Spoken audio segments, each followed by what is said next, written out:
നമസ്കാരം. ഇടുക്കി ജനങ്ങൾക്ക് നീലക്കുറിഞ്ഞൊരു വസന്തമാണെങ്കിൽ ചെല്ലാനം ജനങ്ങൾക്ക് ഈ ചെല്ലാനം എന്ന് പറഞ്ഞാൽ ടെട്രോ പാഡ് കൊണ്ട് നിറഞ്ഞ ഈ കടൽ തീരം അതൊരു നിത്യവസന്തം തന്നെയാണ് കേട്ടോ.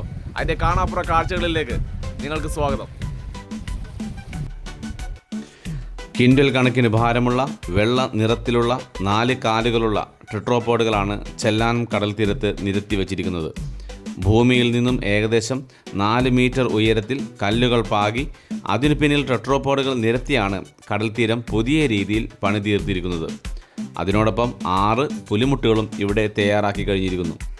ഒരുപാട് വിനോദസഞ്ചാരികളെ ആകർഷിക്കുവാൻ പറ്റിയ രീതിയിൽ തന്നെയാണ് ഈ കടൽ തീരം പണികഴിപ്പിച്ചിരിക്കുന്നത് എന്നുള്ളത് സത്യം തന്നെ. 374 കോടി രൂപ ചെലവഴിച്ച് കേരള സർക്കാർ ചെല്ലാനം തീരം സംരക്ഷിച്ചിരിക്കുന്നു. ടൂറിസം എന്ന വരുമാന മേഖല ഇതിൽ നിന്നും സർക്കാർ പ്രതീക്ഷിച്ചിട്ടുണ്ടാവാം. എന്തായാലും ചെല്ലാനം ശാന്തമാണ്.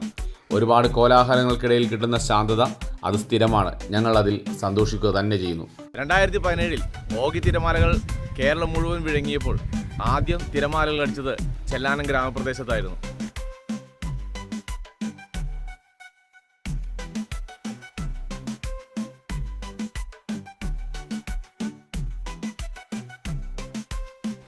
ഇന്നിതാ 5 വർഷങ്ങൾക്ക് ശേഷം ചെല്ലാനം തീരം അതിഗംഭീരമായി സുരക്ഷിതമായിരിക്കുകയാണ്.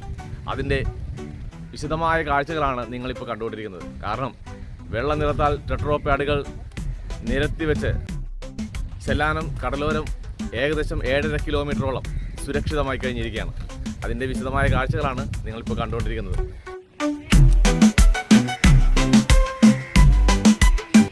എൻ്റെ പിന്നാലെ ഒരുപാട് ആളുകൾ ഈവനിങ് വാക്കിനായി ഈ ഒരു പാത്ത് വേ ഉപയോഗിക്കുന്നുണ്ട്. 7.5 കിലോമീറ്ററോളം പാത്ത് വേ തയ്യാറാക്കി കഴിഞ്ഞിരിക്കുന്നു. ഇനി ബാക്കിയും 7.5 കിലോമീറ്റർ പെൻഡിങ് കിടക്കുകയാണ്. എന്നാലും ഉടനെ ആ കാര്യങ്ങളും കൂടി ചെയ്തു തീർക്കും എന്ന് നമുക്ക് വിശ്വസിക്കാം. എന്തായാലും ചെല്ലാനം ടൂറിസം മേഖലയിൽ ഒരു നാഴികക്കല്ലായി മാറിയിരിക്കുന്ന കാഴ്ചകളാണ്. കടൽ ഭിത്തിയോട് ചേർന്ന് 3 മീറ്റർ വീതിയിൽ കടൽ സൗന്ദര്യം ആസ്വദിക്കുവാൻ നല്ലൊരു പാത്ത് വേ ഇതിനോടൊപ്പം തന്നെ തയ്യാറാക്കിയിട്ടുണ്ട്. മോർണിംഗ് വാക്കിനും ഈവനിംഗ് വാക്കിനും ആളുകൾ ഈ സൗകര്യം ഉപയോഗപ്പെടുത്താറുണ്ട് എന്നുള്ളത് സത്യം തന്നെയാണ്. പണ്ട് കൊച്ചി രാജാവ് തോബിയാസ് എന്ന് പറയുന്ന കപ്പിത്താനെ ചെല്ലാവനം എന്ന പേരുള്ള ഒരു വനം സമ്മാനമായി കൊടുത്തു. ആ വനമാണ് പിന്നീട് ചെല്ലാനമായി തീർന്നതെന്ന് ഒരു ഐതിഹ്യം ഇവിടെ ഉണ്ട് കേട്ടോ. ചെല്ലാനം ഈ പേരെങ്ങനെ ലഭിച്ചു എന്നുള്ള ചരിത്രാന്വേഷണത്തിൽ നമ്മൾ ചെല്ലുമ്പോൾ ചെന്നെത്താൻ സാധിക്കാത്ത വനം എന്നായിരുന്നു പണ്ട് കാലങ്ങളിൽ ഈ പ്രദേശത്തെ പറഞ്ഞിരുന്നത്. തിരുവിതാംകൂറിൻ്റെയും കൊച്ചിയുടെയും ബോർഡർ ആയിരുന്നു ഈ ചെല്ലാനം എന്ന് പറയുന്നത്. ചെല്ലാവനം നമ്മൾ വിളിച്ച് ചെല്ലാനമായി എന്നാണ് ചരിത്രാന്വേഷകന്മാർ ചെല്ലാനത്തുകാർക്ക് പറഞ്ഞു നൽകുന്നത്. സമുദ്രനിരപ്പിൽ നിന്നും ഏകദേശം 3 മീറ്ററോളം ഉയരത്തിലാണ് ഈ ഗ്രാമം സ്ഥിതി ചെയ്യുന്നത്. എണ്ണിയാൽ തീരാത്ത അത്രയും മത്സ്യബന്ധന നൗകകൾ ഈ ഹാർബറിലുണ്ട്. ഈ പ്രദേശത്തെയും സമീപ പ്രദേശത്തെയും ബോട്ടുകൾ ഇവിടെ മത്സ്യബന്ധനത്തിനായി എത്താറുമുണ്ട്. വെറുതെ ഒരു ഹാർബറിലിട്ടോ ഇത്. കോടിക്കണക്കിന് രൂപയുടെ ബിസിനസ്സാണ് ഒരൊറ്റ ദിവസം ഇവിടെ നടക്കുന്നത്.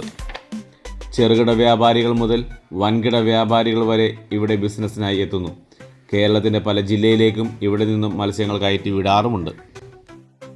ചെല്ലാനത്തെ ജനങ്ങളുടെ പ്രാഥമികമായ തൊഴിൽ എന്ന് പറയുന്നത് മത്സ്യബന്ധനമാണ്. അതുകൊണ്ട് തന്നെ മത്സ്യബന്ധന മേഖലയിൽ ചെല്ലാനം വളരെ സാമ്പത്തികമായ ഉന്നതിയിൽ നിൽക്കുന്ന ഒരു സംഭവമാണ് കേട്ടോ. അതുമാത്രമല്ല, മത്സ്യബന്ധനവുമായി ബന്ധപ്പെട്ട് നമ്മൾക്ക് ഇവിടെ എടുത്തു പറയത്തക്ക ഒരു ചെല്ലാനം ഹാർബറുണ്ട്.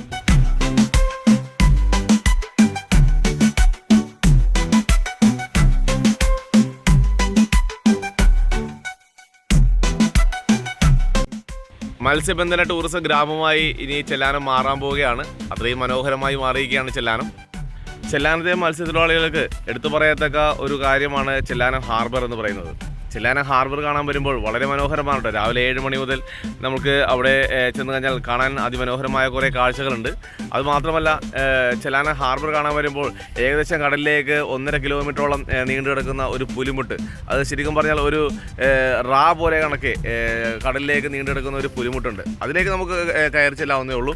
അതിലേക്ക് കയറി ചെല്ലുമ്പോൾ നമ്മൾ ഏകദേശം കടലിൻ്റെ നടുക്ക് നിൽക്കുന്ന ഒരു പ്രതീതി നമുക്ക് ഫീൽ ചെയ്യും കേട്ടോ. അത്രയും മനോഹരമാണ് ചെല്ലാനം. കടലിൻ്റെ നടുക്ക് നിന്നൊരു സെൽഫി എടുക്കാൻ ആഗ്രഹിക്കുന്നവർക്ക് ഇങ്ങോട്ടേക്ക് സ്വാഗതം. അതുമാത്രമല്ല, ഈ പുലിമുട്ടിലേക്ക് പോകുമ്പോൾ ഒരുപാട് ആളുകൾ ചൂണ്ടയിടുന്നൊരു കാഴ്ച കൂടി നമുക്ക് കാണാൻ സാധിക്കും. നെറ്റിപ്പട്ടം ചുറ്റി തിടമ്പേറ്റി വരുന്ന ഒരു ആനയെ പോലെയാണ് ചെല്ലാനം ഗ്രാമത്തിന് ഹാർബർ. ചെല്ലാനത്ത് ഈ മനോഹരമായ ഹാർബർ കാണാൻ വരുമ്പോൾ നമ്മൾക്ക് ആദ്യം നമ്മുടെ കണ്ണിലേക്ക് പെടുന്നത് 2 പുലിമുട്ടുകളാണ്. അതിൽ ഒരെണ്ണം കടലിൻ്റെ ഉള്ളിലേക്ക് ഏകദേശം 1.5 കിലോമീറ്ററോളം നീണ്ടു നിവർന്ന് കിടക്കുകയാണ്. അതിൽ ഒരെണ്ണത്തിലാണ് ഞാൻ ഇപ്പോൾ കയറി നിൽക്കുന്നത്. നല്ല കാറ്റുകൾ നമുക്ക് ലഭിക്കുന്നുണ്ട്. എന്നാൽ വളരെ അപകടവും കൂടിയാണ്. കാരണം ഓരോ കല്ലുകൾ തമ്മിലുള്ള ഗ്യാപ്പ് വളരെ അപകടമാണ്. കുറേ കുഴികളും കാര്യങ്ങളൊക്കെ ഉണ്ട്. അതുകൊണ്ട് തന്നെ ചെല്ലാനം ഹാർബർ കാണാൻ വരുന്നവർ ഈ പുലിമുട്ടിൽ കയറാൻ മറക്കരുത്. അതിനോടൊപ്പം തന്നെ ഈ അപകട സാധ്യത മുന്നിൽ കണ്ടു വേണം നിങ്ങൾ മുന്നോട്ട് വരുവാൻ എന്നുകൂടി ഓർമ്മപ്പെടുത്തുകയാണ് കേട്ടോ.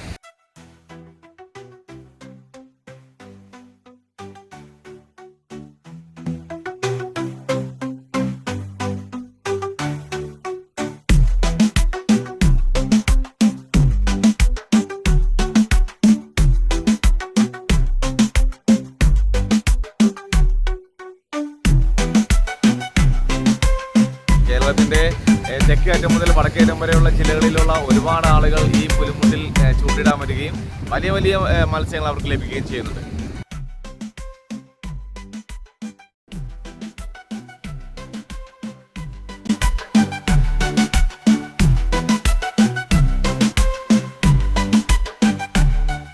GJ ട്രെൻഡ്സ് ആൻഡ് വൈബ്സിൻ്റെ ഈ സ്റ്റോറി നിങ്ങൾക്ക് ഇഷ്ടമായെന്ന് വിചാരിക്കുന്നു. അപ്പോൾ നമ്മുടെ ചാനൽ ആദ്യമായി കാണുന്നവർ സബ്സ്ക്രൈബ് ചെയ്യാൻ മറക്കരുത്. അതുപോലെ തന്നെ നിങ്ങളുടെ ലൈക്ക്, കമൻറ്റ് ഇത് രേഖപ്പെടുത്തുവാനും മറക്കരുത് കേട്ടോ. ബൈ.